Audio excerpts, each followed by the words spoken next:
Every area in all parts of the world have those area-specific urban legends that just refuse to die. I mean, whether the stories are about a haunted asylum on the outskirts of the city, or a creature that lives in the nearby woods, or a ghost that haunts a lonely stretch of road outside of town,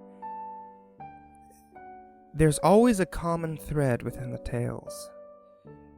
No one has ever been to these places, or seen the creatures, or witnessed any hauntings with their own eyes. There are members of every generation who will proclaim that they know someone whose brother's best friend's sister went to that haunted house with 13 floors that used real blood and snakes and spiders, and is so scary that no one has ever made it all the way through.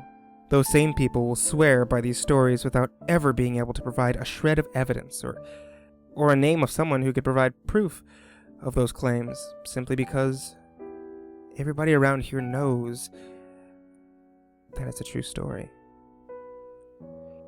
The storytellers eventually pass the tales on to their children, who modify them just enough to keep up with the changing times. And the cycle continues. I'm skeptical as anyone when it comes to these stories, seeing as I was like a junkie when I was younger, constantly searching for more terrifying stories about whatever area of the country that I was living in at the time. I made up and spread stories about haunted pizza parlors in New York, my cousin's encounter with the Jersey Devil, or how my grandfather encountered a feral, human-like demon creature in the woods of Colorado. I even broke the one rule with these stories and put myself into them. I mean, this took guts, in hindsight, because I had to make sure that I always told the same story the exact same way. Surprisingly, no one ever called my bluff. I like to think that I've had some wonderful contributions to various urban legends around the Midwest and northeastern states.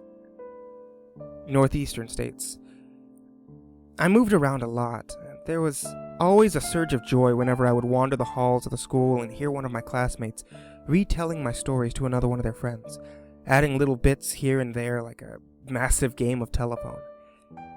I know, of course, that the stories were complete fiction, but I stood my ground whenever someone asked me about them. I would even manage to act a little bit, speaking with a shaky voice or looking scared when I would recount a situation that I supposedly experienced myself.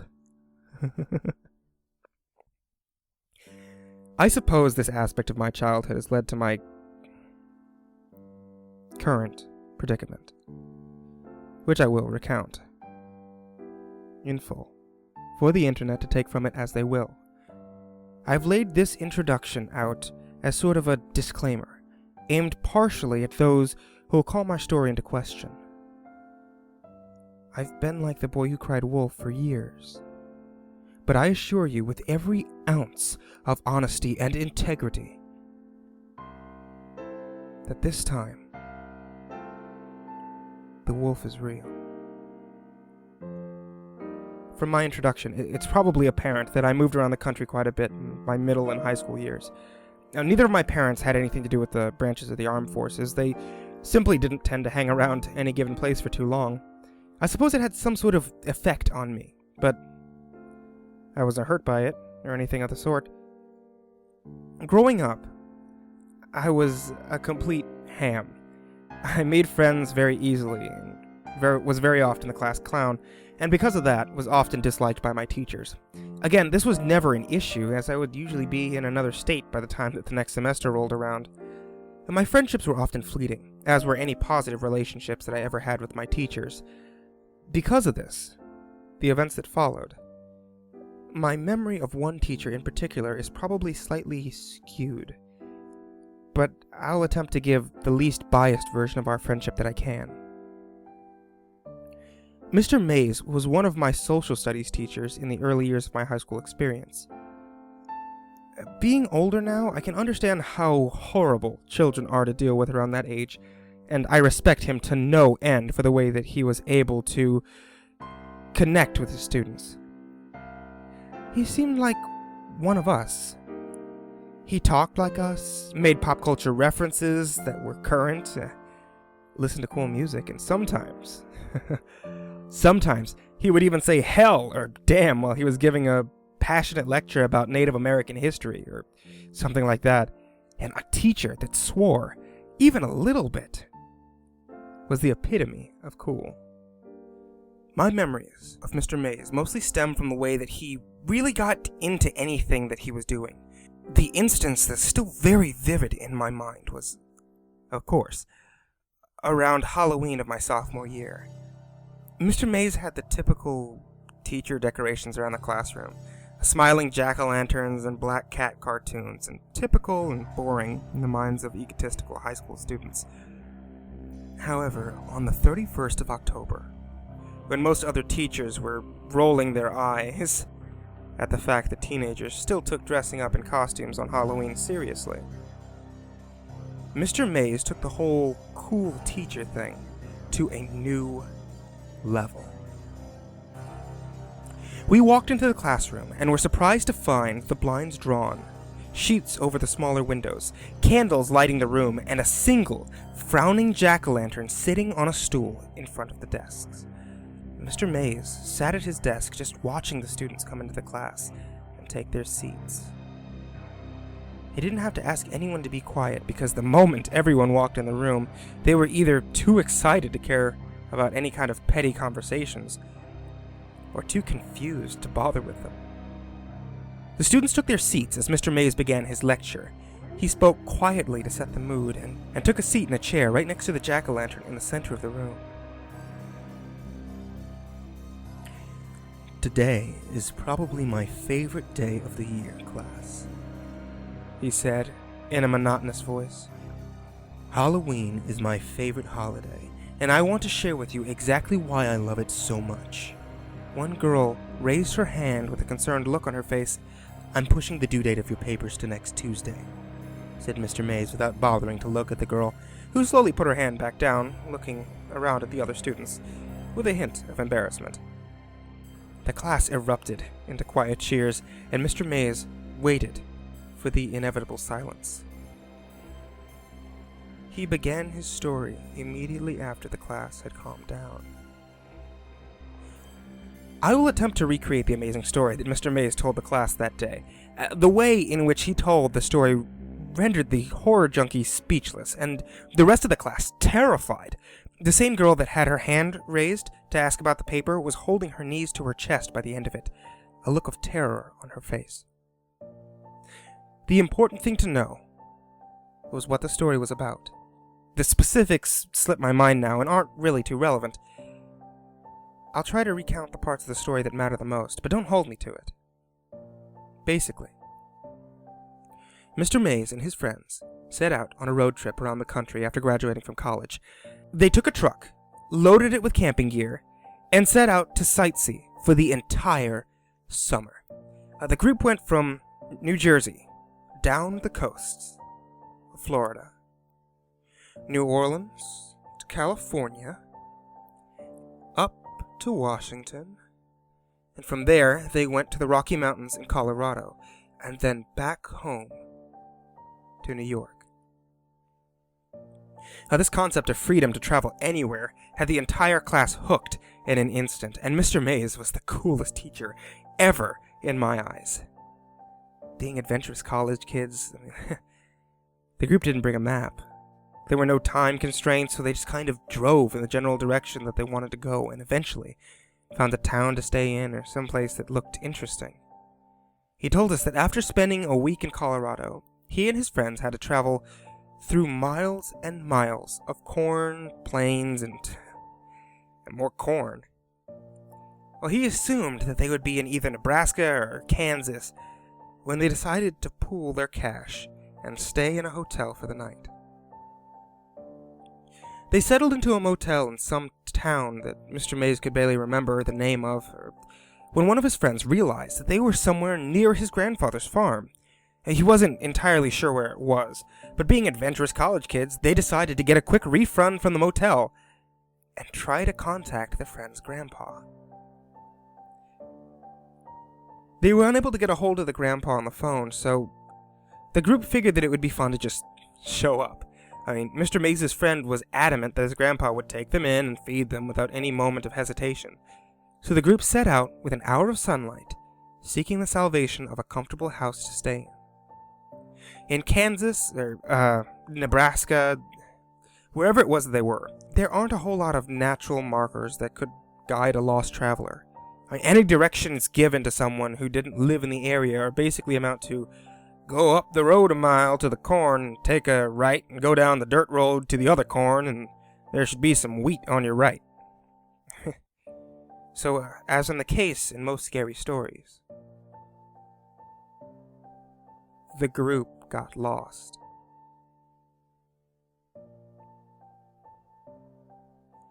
Never wanting to admit defeat, they drove into the night, making wrong turns every 5 minutes until they found themselves on a wooded road that Mr. Maze's friend was certain that his grandparents lived off of. Mr. Maze described the road as basically a dark path to hell. I wasn't entirely sure how true this was because he got very excited and a bit ridiculous with his explanation of the trees that almost tried to grab the car and the red eyes of countless animals looking at them from beyond the darkness. But regardless, the typical horror tropes worked for most of the class, and everyone was terrified. So the group of guys drove on this dark road for about 15 minutes before they came to a clearing and a small building with lights in it, and what seemed to be a silo.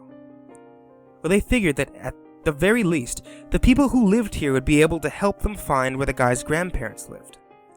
The whole idea of everyone knows everyone in these hick parts of the country fueled this hope, and they pulled the car near the building, realizing when they were out of the car that it appeared to be like the kind of place where one would store a whole bunch of chickens, not actually a home. Still, the lights were on, so they figured that they would give it a try. So they approached the building as a group, looking in the semi-open sliding door to find a big, empty room. Hanging fluorescent lights lit the room like it was daytime. They couldn't see a soul. There were no cars. One of Mr. Maze's friends was convinced that he'd seen someone as they pulled up, so they decided to go inside and see if there was an office or something where someone might be working. I mean, why else would they have the huge place lit up like that? There were no doors on the inside of the building. Again, it was just a big, empty hall. So the group roamed around the property and over towards the silo. And as they got closer, they noticed what appeared to be a cellar door. At this point, I remember Mr. Maze telling the entire class to learn from his idiocy. He told us that he hadn't seen many horror movies by this point, and didn't think twice about approaching a creepy cellar door in the middle of a dark, scary foreign place. He said that approaching the door was one of his biggest regrets. Mr. Maze let the whole class know that he was going to tell us as much as he deemed appropriate about the experience, and he felt that we were mature enough to handle it, but advised anyone that was squeamish to leave class early. Well, several students quickly gathered their things and walked to the door, a couple of them being stoners who saw this as an opportunity to smoke between classes. I didn't even give the announcement a second thought. I mean, like I said, I was, and am, a sucker for this kind of stuff, and Mr. Maze was telling a story better than anything I had ever conjured up. I wanted to learn from this guy, even though I didn't believe much of the story. After the class had thinned a bit, Mr. Maze continued with the story. He told the remaining few that he and his friends opened the cellar door, releasing a smell that he only described as the most putrid thing my senses have ever experienced. The group was no longer concerned with finding the owner of the property, but was now set on finding the source of that smell. They went down the steps into the cellar, which was lit by a single bulb spacing sporadically along the ceiling of a long hallway. No one spoke. Things had gotten too strange. The walls were lined with metal sheeting, similar to the roofing on farms, and the hallway itself was crooked and the ceiling constantly lowered and rose, like a tunnel that was hastily dug and then never touched up. There were sections where the boys had to almost crouch in order to pass. The worst part, Mr. Maize told us, was that the light bulbs constantly flickered, sometimes acting like a strobe light, making it very difficult to move through the winding and unstable hallways. In hindsight, he was certain that his mind was playing tricks on him, but he remembered seeing flashes of things that couldn't be there. He said that when you're that focused on something, or if you're that nervous, your mind can do that to you. It can simply revolt, showing you things or people that aren't there. He continued to describe the hallway, and I was on the edge of my seat. The halls were winding and seemed to go on forever, and Mr. Maize guessed that they were somewhere under the creepy forest that they had driven through when they found a door, but he couldn't be sure of that. He said that they came upon a door after walking for what felt like a mile. It was simple and wooden, but it looked like it belonged outside of a suburban home. It had a nice design, seemed to be freshly painted red, and had a very nice knob and knocker on it. It was a door that belonged at the entrance of a nice house, not one that would be sitting in a dirt tunnel in the middle of nowhere. And his friend walked towards the door, moving carefully, because of the flashing light bulb and increasing uncertainty about the stability of the surrounding, walls. He turned to the group, the rest of which were nervous at the very least, and attempted to lighten the mood with a laugh before he said, "I should probably knock first." Mr. Maize's friend grabbed the steel knocker and hit it against the door several times, mockingly, but quietly uttering, "Is anyone home?" The group waited about 30 seconds before their tension broke. The guy next to the door shrugged his shoulders and went to walk back to his friends. But as he did, the light bulb between them surged and exploded. The boys shielded their eyes and looked back to their lone friend by the door. As he lowered his hands, one of the metal sheets of the makeshift roof dropped. The edge of the sheet fell directly into the boy's forehead, slicing it open and sending a wave of blood down his face. The impact apparently knocked him out, and he fell back against the door, knocking it open in the process. The entirety of the group rushed through the dim light to their friend, barely noticing the seemingly pitch-black room that now lay before them. Mr. Maize was the first to make it to his friend's side. He lifted the boy's head up onto his arms, immediately taking off his jacket and putting it over his forehead to attempt to stop the bleeding. Once the group had calmed down, Mr. Maize noticed that the arm that had been bracing his friend's forehead was soaking wet. He was confused about this, and was attempting to sort it out when one of his friends started talking. He said something along the lines of, "The lights. We have to go." When Mr. Maize took notice. "You know when you turn off the light," he told the class, "and everything is almost pitch black except for the light of the bulb, dying out or cooling down. It was like that. But there were so many of them. At least 20 light bulbs had lit the room seconds ago, and now only looked like little stars in the darkness. That was definitely terrifying. But that wasn't the scariest thing. There was still a very dim light coming from the hallway behind him, and though it was weak, it lit up the room just enough to see the shape of tens of people standing less than 10 feet in front of them. Mr. Maize's friend went to say something else as one of the bulbs to their right flickered to life. Let me interrupt at this point and say that Mr. Maize was generally a playful guy. He had that tone of voice that makes you just want to respond. Basically, he could say, "Let's go jump off a cliff, guys," and you would want to respond with, "All right, Mr. Maize, show us the way." I mean, that's a ridiculous statement, but it gets the point across. He was a charismatic guy. The whole story up to this point had been told like a campfire story. He had the voice inflections of someone attempting to be mysterious and scary, which worked, but was noticeable. At this point in his tale, I recall that changing completely. He was no longer working to spook anyone. I could tell that this section was difficult for him. Either he was a very good actor, or it was really a terrifying memory for him to relive. He told us that the light bulb came to life and illuminated the group of people in front of him. In the dim light, he could see children, at least 20 of them in just the visible light. They were all dressed in nightgowns that looked to be tattered and torn, stained dark with something, and their hair was long. Every single one of them looked like they had not had a haircut since birth.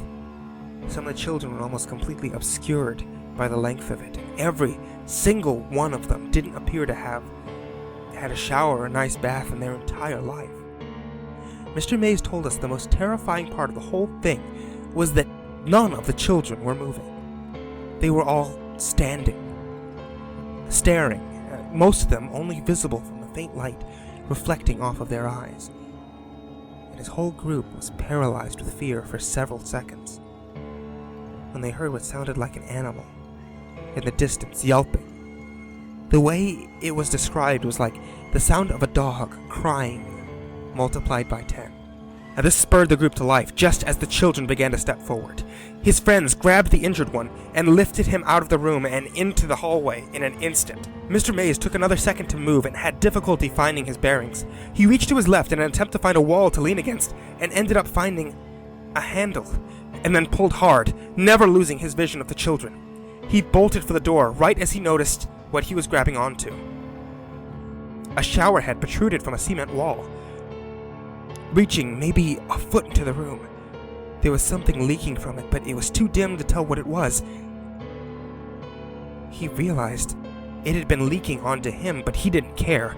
There were now children stammering towards him as an animal cried in the distance, and his friend was severely injured. As he left the room, he made a point to emphasize that he could make out several more shower heads on the wall near the single dim-lit bulb. This is why I call them the showers, Mr. Maize told the class. I was transfixed, sitting as far forward as my desk would allow, bracing for more. I slammed the red door behind me, he said, and ran through that hallway faster than I could have run before or since. I made it back to the car, and we drove out of there like a bat out of hell. A couple of students snickered at the way that he said hell. So when you're out trick-or-treating tonight, make sure that you know exactly where you're headed, and don't go out to any abandoned farmhouses. I mean, there aren't many around here, but you're all smart kids. Except Jerry. The class laughed at the mood lightening as the bell rang for passing period. Mr. Maize turned the light on and thanked everyone for listening, reminding them about the paper due next week, and told us to have a safe and happy Halloween. Students all around me were abuzz with theories about the story that they had just heard. I bet it was some sort of crazy Nazi hideout, said one boy. I think they were all ghost babies that were killed by a dog, said another girl. I couldn't theorize in the slightest. I was still caught up in the moment. The way that Mr. Maize had told that story and the detail that he included in it left me feeling like we didn't get the whole story. Well, a couple of days later, I stayed after class and asked him how it really ended and what happened to his friend. He laughed and said that his friend was fine and that it was honestly, he whispered this part, probably due to some of the drug they were on at the time. And Mr. Maize winked at me as if to say, "Don't tell anyone about the drugs, spit kid." And I smiled and left. I lived in that town for maybe another couple of months, and then we rapidly moved halfway across the country to Milwaukee, Wisconsin. Well, I twisted the story around and told it around campfires as I got older, and it was always a hit, but I always changed the ending, letting the friend die of blood loss or from being dragged away by the children. It wasn't until college that I got a chance to talk to Mr. Maize again. See, I went to college in northern New York, not for any reasons associated with the story. College was fun for me. I continued being the same ham that I'd always been, and it wasn't until sometime around my junior year that I ran into Mr. Maize at a bar that I frequented. I mean, initially, I couldn't be sure that the person I saw laying with his head buried in his arm at the bar was Mr. Maize. The only trait that grabbed my attention was a sweater that he used to wear on his birthday during class. The shirt simply read, "I'm the birthday boy." I told my group of friends to grab a table, and I would join them in a second. Then I walked over to the man at the bar. "Mr. Maize?"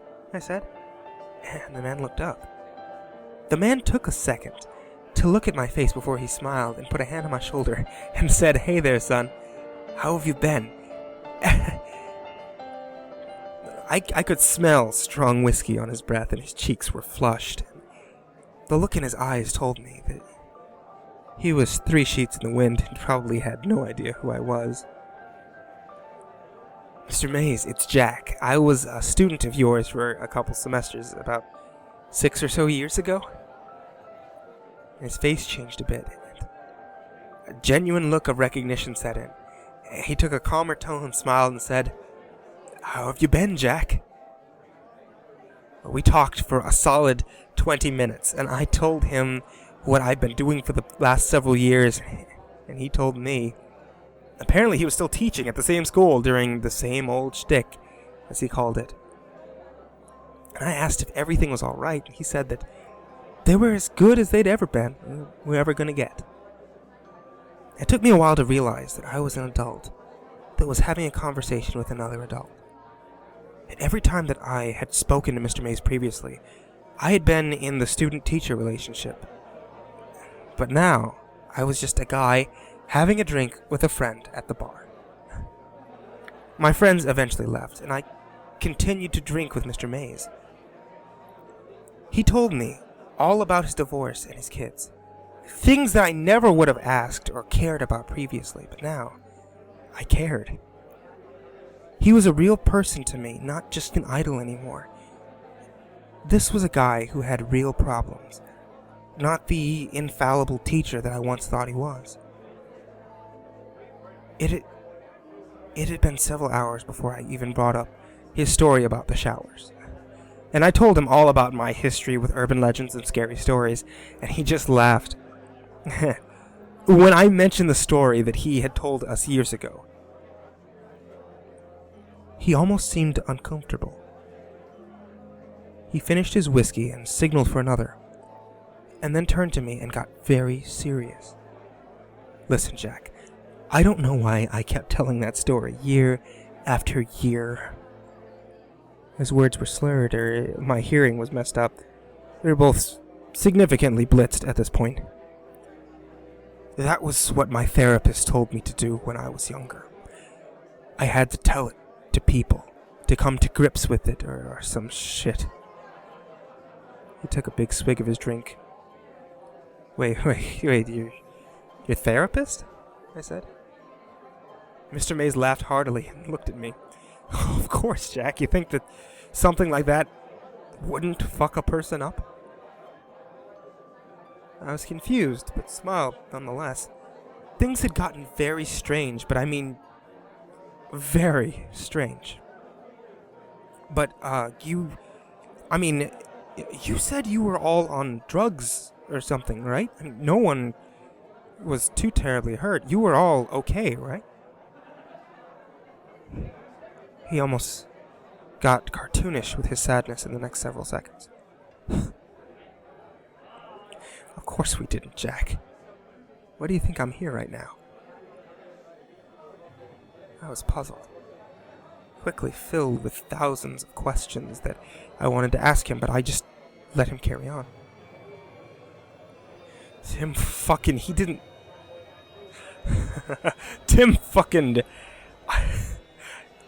didn't make it, Jack. He laughed. His laugh turned suddenly into tears. Fucking took him, they did. I don't even know. Cops told us that we were just drunk and they wandered off and had gotten taken by the wildlife, and he didn't know and he didn't see it, Jack.